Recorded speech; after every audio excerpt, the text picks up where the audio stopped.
എന്തൊക്കെയുണ്ട് വിശേഷങ്ങള്? എല്ലാവർക്കും സുഖം തന്നെയെന്ന് വിശ്വസിക്കുന്നു. ഞങ്ങളിവിടെ സുഖമായിരിക്കുന്നു. അപ്പോൾ എല്ലാവരും വിഷുവിന്റെ തിരക്കിലായിരിക്കും അല്ലേ? ഒരുപാട് പേര് ഇപ്പോൾ ഇഞ്ചിപ്പുളി അതുപോലെ അച്ചാറൊക്കെ ഓൾറെഡി റെഡിയാക്കി വെച്ചിട്ടുണ്ടാവും.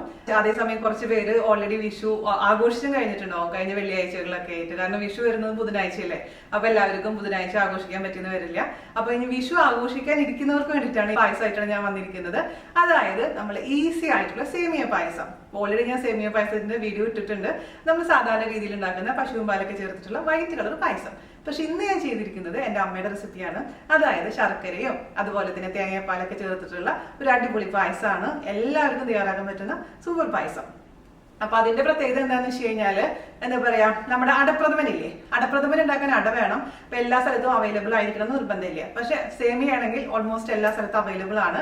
അപ്പൊ ഇത് പായസം നിങ്ങൾ ഉണ്ടാക്കി നോക്കുക. ഇഷ്ടപ്പെട്ടിട്ടുണ്ടെങ്കിൽ എന്ത് ചെയ്യണം, ഫീഡ്ബാക്ക് പറയാൻ മറക്കരുത്. അതുപോലെ തന്നെ ഷെയർ ചെയ്യാനും മറക്കരുത്. നമ്മുടെ വീനാസ് കറികളിലെ വിഷു സ്പെഷ്യൽ ആയിട്ട് സദ്യ റെസിപ്പീസ് എല്ലാം ഞാൻ ഒറ്റ പ്ലേലിസ്റ്റ് ആയിട്ട് ക്രിയേറ്റ് ചെയ്തിട്ടുണ്ട്. അതിന് ഞാൻ താഴെ തരാം. അപ്പൊ നിങ്ങൾക്ക് എല്ലാ വീഡിയോസും ആ പ്ലേലിസ്റ്റ് ക്ലിക്ക് ചെയ്ത് കഴിഞ്ഞാൽ കാണാൻ പറ്റും. അപ്പൊ ഒട്ടും താമസിക്കണം, നമുക്ക് ഇങ്ങനെയാണ് രുചികരമായിട്ടുള്ള സേമിയ പായസം തയ്യാറാക്കാം എന്ന് നോക്കിയിട്ട് വരാം. ഓക്കെ, അപ്പൊ നമുക്ക് വിഷു സ്പെഷ്യൽ ആയിട്ട് നമ്മൾ അടപ്രഥമൻ സ്റ്റൈലിൽ സേമിയ പായസം ഉണ്ടാക്കാം. അതായത് തേങ്ങാപ്പാലും ശർക്കരയൊക്കെ ചേർത്തിട്ടുള്ള പായസം ഈസി ആയിട്ട് ചെയ്യാൻ പറ്റുന്നതാണ്. അതിനുവേണ്ടി ഞാനിവിടെ എടുത്തിരിക്കുന്നത് 250 ml കപ്പിൽ 1.5 കപ്പ് സേമിയയാണ്. വെയിറ്റ് പറയുകയാണെങ്കിൽ 150 ഗ്രാം കേട്ടോ.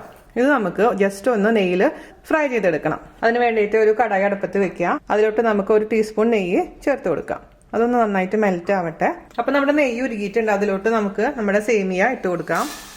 എന്നിട്ട് മീഡിയം ഫ്ലെയിമിൽ ഇട്ടതിന് ശേഷം നന്നായിട്ട് റോസ്റ്റ് ചെയ്തെടുക്കുക. കരിയാൻ പാടില്ല കേട്ടോ. ഇതിന്റെ ഒരു ചെറിയ കളറൊന്ന് മാറി. ഇവിടെ കിട്ടുന്ന സേമിയ കുറച്ച് മഞ്ഞ കളറിലാണ് ഇരിക്കുന്നത്. എൻ്റെ സേമിയ പായസത്തിന്റെ വീഡിയോയിൽ നോക്കിയാൽ നിങ്ങൾക്ക് മനസ്സിലാവും. പക്ഷെ നാട്ടിലൊക്കെ കിട്ടുന്നത് വൈറ്റ് കളറാണ്. അപ്പോൾ നിങ്ങളുടെ കയ്യിൽ കിട്ടുന്ന ഏത് സേമിയ ആണോ ആ സേമിയ ഉപയോഗിക്കുക കേട്ടോ. അപ്പോൾ ഇത് നന്നായിട്ടൊന്ന് ഫ്രൈ ചെയ്തെടുക്കാം. കണ്ടിന്യൂസ് ആയിട്ട് ഇളക്കാൻ മറക്കരുത്, അല്ലെങ്കിൽ ഒരു താഴെ ചില ഭാഗത്ത് കരിയും ചില ഭാഗത്ത് അത് ഫ്രൈ ആയിട്ടുണ്ടാവില്ല. അതുകൊണ്ട് ശ്രദ്ധിക്കാം. അപ്പൊ നമ്മുടെ സേമിയ നന്നായി ഫ്രൈ ആയിട്ടുണ്ട് കേട്ടോ. കരിയാൻ പാടില്ല, പ്രത്യേകിച്ച് ശ്രദ്ധിക്കുക. ഇതിലോട്ട് നമുക്ക് ഒരു 4 ഗ്ലാസോളം ചൂട് വെള്ളം ഒഴിച്ച് 3/4 കുക്ക്ഡ് ആയാൽ മതി കേട്ടോ. മീഡിയം ഫ്ലെയിമിൽ തന്നെ വെച്ചിട്ട് ഇത് നന്നായിട്ട് 1/4 വേവ് ആവുന്ന വരെ നമുക്ക് അങ്ങ് കുക്ക് ചെയ്തെടുക്കാം കേട്ടോ. പെട്ടെന്ന് ആവാൻ വേണ്ടി നമുക്ക് വേണമെങ്കിൽ ഒന്ന് അടച്ചു വെച്ചിട്ട് കുക്ക് ചെയ്യാവുന്നതേ ഉള്ളൂ. നമ്മുടെ സേമിയ ഞാനിപ്പോൾ 5 മിനിറ്റ് ആണ് കുക്ക് ചെയ്തിരിക്കുന്നത് കേട്ടോ. 5 മിനിറ്റ് കുക്ക് ചെയ്തപ്പോഴേക്കിനും നല്ല മീഡിയം ഫ്ലെയിമിൽ കുക്ക് ചെയ്തപ്പോഴേക്കിനും 1/4 ഭാഗം വേവ് ആയിട്ടുണ്ട്. ഒരുപാട് അങ്ങ് കുഴഞ്ഞു പോയി കഴിഞ്ഞാൽ നമ്മുടെ പായസം കുഴഞ്ഞു പോകും. അപ്പോൾ 3/4 കുക്കിംഗ് എന്നുള്ളത് ഇമ്പോർട്ടൻ്റ് ആണ് കേട്ടോ. അപ്പോൾ നമുക്ക് ഇനി ഇതിലോട്ട് ചേർത്ത് കൊടുക്കേണ്ടത് എന്താണെന്നറിയാമോ, നമ്മുടെ ശർക്കര പാനി. അപ്പൊ ഞാനിവിടെ എടുത്തിരിക്കുന്ന ശർക്കര പാനിയുടെ അളവ് എന്ന് പറയുന്നത് 400 ഗ്രാമാണ്. അതായത് 3 വലിയ കട്ട ശർക്കര. അത് കട്ടയുടെ വലിപ്പം അനുസരിച്ച് മാറ്റം വരും. പക്ഷെ വെയിറ്റ് ശരിക്കും പറയുകയാണെങ്കിൽ 400 ഗ്രാം ആണ്. അപ്പൊ ഞാനിവിടെ ഉരുക്കി അരിച്ചു വെച്ചിട്ടുണ്ട്. ഞാൻ 1 ഗ്ലാസ് വെള്ളത്തില് 3 കട്ട ഈ ഒരു വലിപ്പമുള്ള ശർക്കര 3 എടുത്തിട്ടുണ്ടായിരുന്നത്. വലിയ കഷ്ണമാണ് കേട്ടോ 3. പക്ഷെ എത്ര വേണ്ടി വരും നമുക്ക് ഒഴിച്ചാൽ മാത്രമേ അറിയാൻ പറ്റുള്ളൂ. മധുരം കുറവ് പോലെ തോന്നുന്നുണ്ടെങ്കിൽ എക്സ്ട്രാ നമുക്ക് ഉരുക്കി ചേർക്കാം. ആദ്യം അതിന് ഒരുപാട് ഒഴിക്കേണ്ട. എപ്പോഴും അരിച്ചെടുക്കാൻ മറക്കരുത്, അല്ലെങ്കിൽ അതിന്റെ താഴെ മണ്ണോ കല്ലൊക്കെ ഉണ്ടാവാനുള്ള ചാൻസ് ഉണ്ട്. പിന്നെ കുറച്ചും കൂടെ നല്ല കളറുള്ള ശർക്കരയാണെങ്കിൽ പായസത്തിന്റെ കളർ നല്ല പെർഫെക്റ്റ് ആയിട്ട് വരും. പക്ഷെ എനിക്കിവിടെ അധികം ഡാർക്ക് ഷെയ്ഡ് കിട്ടുന്നില്ല, അതുകൊണ്ടാണ് ഞാൻ ഇത് ഉപയോഗിക്കുന്നത് കേട്ടോ. നിങ്ങളുടെ അടുത്ത് നല്ല ഡാർക്ക് ബ്രൗൺ ശർക്കര ഉണ്ടെങ്കിൽ അതായിരിക്കും ഏറ്റവും നല്ലത്. ഇത് നന്നായിട്ട് ഇതിൽ കിടന്ന് കുറച്ചൊന്ന് വറ്റട്ടെ.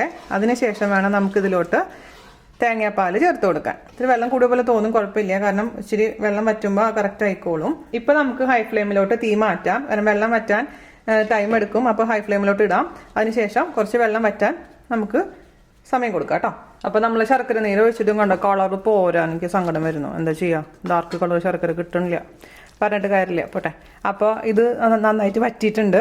വെള്ളവും വറ്റിയിട്ടുണ്ട്, ശർക്കര ഒഴിച്ചതും വറ്റിയിട്ടുണ്ടെങ്കിൽ നമുക്ക് ഇതിലേക്ക് ചേർത്ത് കൊടുക്കേണ്ടത് 8 ഗ്ലാസോളം പാല്, അതായത് തേങ്ങാപ്പാല്. ഞാനിവിടെ 8 ഗ്ലാസ് തേങ്ങാപ്പാല് 2-3 പാല് ഒരുമിച്ചിട്ടാണ്.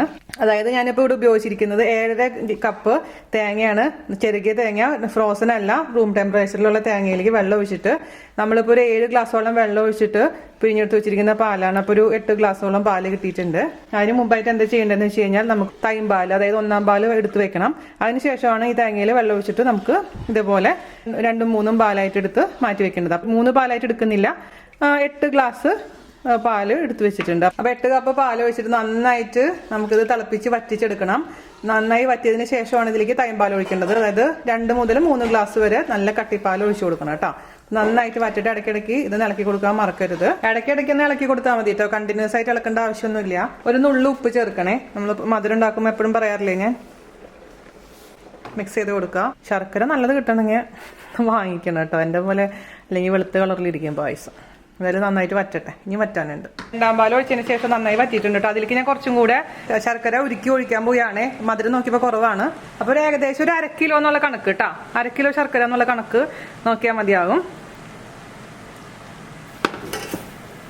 മിക്സ് ചെയ്യുക. ഇനി നമുക്കിതിലേക്ക് 1 പാൽ ഒഴിക്കണം. 1 പാൽ ഒഴിച്ച് കഴിഞ്ഞാൽ ജസ്റ്റ് ഒന്ന് ചൂടായാൽ മതി, തിളയ്ക്കാൻ പാടില്ല. 2 ഗ്ലാസ് 1 പാൽ ഒഴിച്ച് കൊടുക്കുക കേട്ടോ. കാരണം ഇത് ഇരുന്ന് കട്ടയാവും. ഒരുപാട് തിക്കായിട്ട് നിങ്ങൾ അത് ഇറക്കി വെക്കുകയാണെങ്കിൽ ഇതിന്റെ ചൂടാറുമ്പോൾ എന്ത് പറ്റുന്ന വെച്ചാൽ പായസം അങ്ങനെ ഒരുപാട് കട്ട പിടിക്കും. അതുകൊണ്ടാണ് ഞാൻ ഇത്രയും പാലൊക്കെ പറയുന്നത്. അപ്പോൾ അഥവാ നിങ്ങൾ പായസം റെഡി ആയതിനു ശേഷം കട്ട പിടിച്ചിട്ടുണ്ടെങ്കിൽ കുറച്ച് തേങ്ങാപ്പാൽ മിക്സ് ചെയ്ത് കൊടുത്താൽ മതി, അല്ലെങ്കിൽ ചൂടുവെള്ളം ഒഴിച്ചാൽ മതി. ചൂടുവെള്ളത്തിനേക്കാളും നല്ലത് എപ്പോഴും തേങ്ങാപ്പാൽ തന്നെയാണ് കേട്ടോ. അതേപോലെ ഇതിലേക്ക് ഇനി ചേർത്ത് കൊടുക്കേണ്ടത് കുറച്ച് ഡ്രൈ ജിഞ്ചർ പൗഡർ, അതായത് ചുക്കിന്റെ പൊടിയും അതുപോലെ തന്നെ കുറച്ച് ഏലക്കയുടെ പൊടി. ഓക്കെ, ഏലക്കയുടെ പൊടി ഒരുപാടൊന്നും വേണ്ട കേട്ടോ.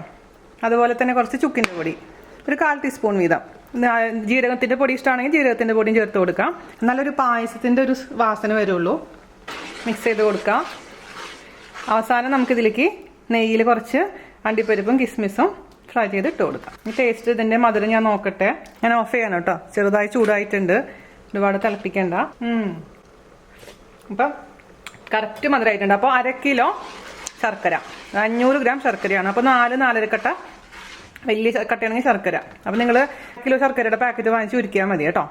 ഞാനിവിടെ ഒരു സോസ് പാനിലോട്ട് 2 ടീസ്പൂൺ നെയ്യ് ചേർത്ത് കൊടുത്തിട്ടുണ്ട്. അതൊന്ന് ചൂടാവട്ടെ. അപ്പോൾ നെയ്യ് താല്പര്യമില്ലാത്തവർക്ക് ഓയിൽ വേണമെങ്കിൽ ചേർത്ത് കൊടുക്കാം. അതുപോലെ തന്നെ നിങ്ങളുടെ അടുത്ത് തേങ്ങാക്കൊത്ത് ഉണ്ടെങ്കിൽ തേങ്ങാക്കൊത്ത് ഫ്രൈ ചെയ്തിടാം. എൻ്റെ അടുത്ത് തേങ്ങാക്കൊത്ത് ഇല്ലാത്ത കാരണം ഞാൻ ഇപ്പോൾ കിസ്മിസും അണ്ടിപ്പരിപ്പും മാത്രമേ ഫ്രൈ ചെയ്തതിലേക്ക് ചേർത്ത് കൊടുക്കുന്നുള്ളൂ കേട്ടോ. ചൂടായിട്ടുണ്ട്. അതിലോട്ടൊരു 10-15 അണ്ടിപ്പരിപ്പ് ഇട്ട് കൊടുക്കാം. നന്നായിട്ട് ഗോൾഡ് കളർ വരുന്നവരെ റോസ്റ്റ് ചെയ്തെടുക്കാം. ബ്രൗൺ കളർ ആയിട്ടുണ്ട്. നമുക്ക് നമ്മുടെ പായസത്തിലോട്ട് ഇട്ട് കൊടുക്കാം. ഇനി നമുക്കിതിൽ കുറച്ച് കിസ്മിസ് ഇട്ട് കൊടുക്കാം. കിസ്മിസും ഒന്ന് ഗുണ്ടുപണിയായി വരുന്ന സമയത്ത് നമുക്ക് ഈ നെയ്യോട് കൂടി ചേർത്ത് കൊടുക്കാം. ഓഫ് ചെയ്യാം, കരിയാൻ പാടില്ല, എപ്പോഴും ശ്രദ്ധിക്കുക. ഇത് നമ്മൾ ചെയ്തത് മുഴുവനും വെള്ളത്തിലാവേ. ഓക്കെ, ഗുണ്ടുപണികളായിട്ടുണ്ട്. നമുക്ക് അതിലേക്ക് ചേർത്ത് കൊടുക്കാം. മിക്സ് ചെയ്ത് കൊടുക്കാം. അങ്ങനെ നമ്മുടെ സൂപ്പർ ഈസി ടേസ്റ്റി ആയിട്ടുള്ള സേമിയ പായസം റെഡി ആയിട്ടുണ്ട്. അതും തേങ്ങാപ്പാലും ശർക്കരയിലും ഉണ്ടാക്കിയത്. അപ്പം എല്ലാവരും തയ്യാറാക്കി നോക്കുക. ഈ ഒരു കൺസിസ്റ്റൻസി ഉണ്ടെങ്കിലാണ് തണുത്ത് കഴിഞ്ഞാലും ഒരുപാട് തിക്കാവാതിരിക്കുള്ളൂ. അപ്പോൾ ഞാൻ പറഞ്ഞ പോലെ ഒരുപാട് തിക്കായിട്ടുണ്ടെങ്കിൽ തേങ്ങാപ്പാൽ ഒഴിച്ച് കൊടുത്താൽ മതി. വേറെ ടെൻഷൻ്റെ ആവശ്യമൊന്നുമില്ല. നിങ്ങൾക്ക് തണുപ്പിച്ചും കഴിക്കാം, ഒരു പുഡിംഗ് പോലെ കഴിക്കാം, അല്ലെങ്കിൽ ചൂടോടുകൂടി സെർവ് ചെയ്യാം. അപ്പോൾ ഈ വെറൈറ്റി പായസം എല്ലാവരും ഈ വിഷുവിന് ട്രൈ ചെയ്യാൻ മറക്കരുത്. അതുപോലെ തന്നെ നമ്മുടെ പ്ലേലിസ്റ്റ് നോക്കാൻ മറക്കരുത്. ഒരുവിധപ്പെട്ട എല്ലാ സദ്യ ഐറ്റംസും ഞാൻ പോസ്റ്റ് ചെയ്തിട്ടുണ്ട്. അപ്പോൾ അതിൻ്റെ ലിങ്ക് ഞാൻ താഴെ തരാം. അതിൽ നോക്കിയിട്ട് നിങ്ങൾ വിഷു സദ്യ ഉണ്ടാക്കുക. അതിനുശേഷം ഫീഡ്ബാക്ക് പറയാൻ മറക്കരുത്. അതുപോലെ തന്നെ ഫോട്ടോസൊക്കെ ഇൻസ്റ്റാഗ്രാം വഴിയോ ഫേസ്ബുക്ക് വഴിയോ നമുക്ക് അയച്ചു തരാം കേട്ടോ. ഒരു വായ കഴിക്കണ്ടേ? കഴിച്ചില്ലെങ്കിൽ മോശമാവില്ലേ? അപ്പോൾ ഞാൻ പറഞ്ഞ പോലെ സേമിയ കുക്ക് ചെയ്യുമ്പോൾ എപ്പോഴും ശ്രദ്ധിക്കണം, ഓവർ കുക്ക് ചെയ്യരുത്. ഇതിൽ നമ്മൾ പാലൊഴിച്ചതിന് ശേഷവും നമ്മൾ വേവിക്കുന്നുണ്ടല്ലോ, അപ്പോൾ ഓവറായി കുക്കായി പോവും. അതുകൊണ്ട് വേവിക്കുന്ന സമയത്ത് ഒരു 3/4 വേവൊക്കെ ആകുമ്പോൾ എടുക്കണം കേട്ടോ. ഒരു വായ കഴിക്കാം. അടിപൊളി, സൂപ്പറായിട്ടുണ്ട്. നല്ല പെർഫെക്റ്റ് മധുരവും നല്ല അടിപൊളിയായിട്ടുള്ള പായസം ആയിട്ടുണ്ട് കേട്ടോ. അപ്പൊ നമുക്ക് ഞാൻ ടേസ്റ്റ് ചെയ്തു. ഇനി നമ്മുടെ പായസം വേറെ ഒരാൾക്ക് ടേസ്റ്റ് ചെയ്യാൻ കൊടുക്കാം. അതിപ്പോ ഇതിന്നിപ്പോ കളർ വരുന്നുണ്ട് അല്ലേ? പ്രീതിനെ നിങ്ങൾ വരുന്ന ദിവസങ്ങളിൽ വ്ളോഗിലൊക്കെ കാണുന്നതായിരിക്കും. ഞാൻ ഇങ്ങനെ പതുക്കെ പ്രീതി ആരാന്ന് നിങ്ങളുടെ അടുത്ത് പറയാം. അപ്പൊ പ്രീതി എന്നാ ചൂടുണ്ട്, വായുള്ളരുത് കേട്ടോ. ആദ്യമായിട്ടാണ് അത്ര പ്രീതി ഈ പായസം കാണുന്നത്. ഒരു ശീല ചേച്ചി സൂപ്പർ സൂപ്പർ. അടപ്രഥമനേക്കാളും നന്നായിട്ടില്ലേ? എനിക്ക് ഭയങ്കര ഇഷ്ടപ്പെട്ടു. ഇതെന്റെ അമ്മയുടെ പായസമാണ് കേട്ടോ. അമ്മ ഇങ്ങനെ പെട്ടെന്ന് ഗസ്റ്റ് ഒക്കെ വരുമ്പോ അടപ്രഥമനിൽ ഉണ്ടാക്കാൻ വേണ്ടിയിട്ടുള്ള അട കിട്ടാണ്ട് വരുന്ന സമയത്തൊക്കെ ഉണ്ടാക്കുന്നതാണ് ഈ സേമിയ വെച്ചിട്ടുള്ള ഈ പായസം. അപ്പൊ നിങ്ങൾക്ക് ധൈര്യമായിട്ട് ട്രൈ ചെയ്യാം ഈ വിഷുവിന്, അല്ലെങ്കിൽ അടുത്ത ദിവസങ്ങളിൽ ട്രൈ ചെയ്തിട്ട് എന്റെ അടുത്ത് ഫീഡ്ബാക്ക് പറയാൻ മറക്കരുത്. അല്ലേ പ്രീതി? ഇതൊക്കെ ഇലയിലൊഴിച്ച് അങ്ങോട്ട് കഴിക്കുമ്പോ ഓ എന്താ സാറേ. അപ്പൊ അടുത്ത അടിപൊളിയായിട്ടുള്ള റെസിപ്പി ആയിട്ട് വരുന്നവരെ നന്ദി, നമസ്കാരം. Thank you.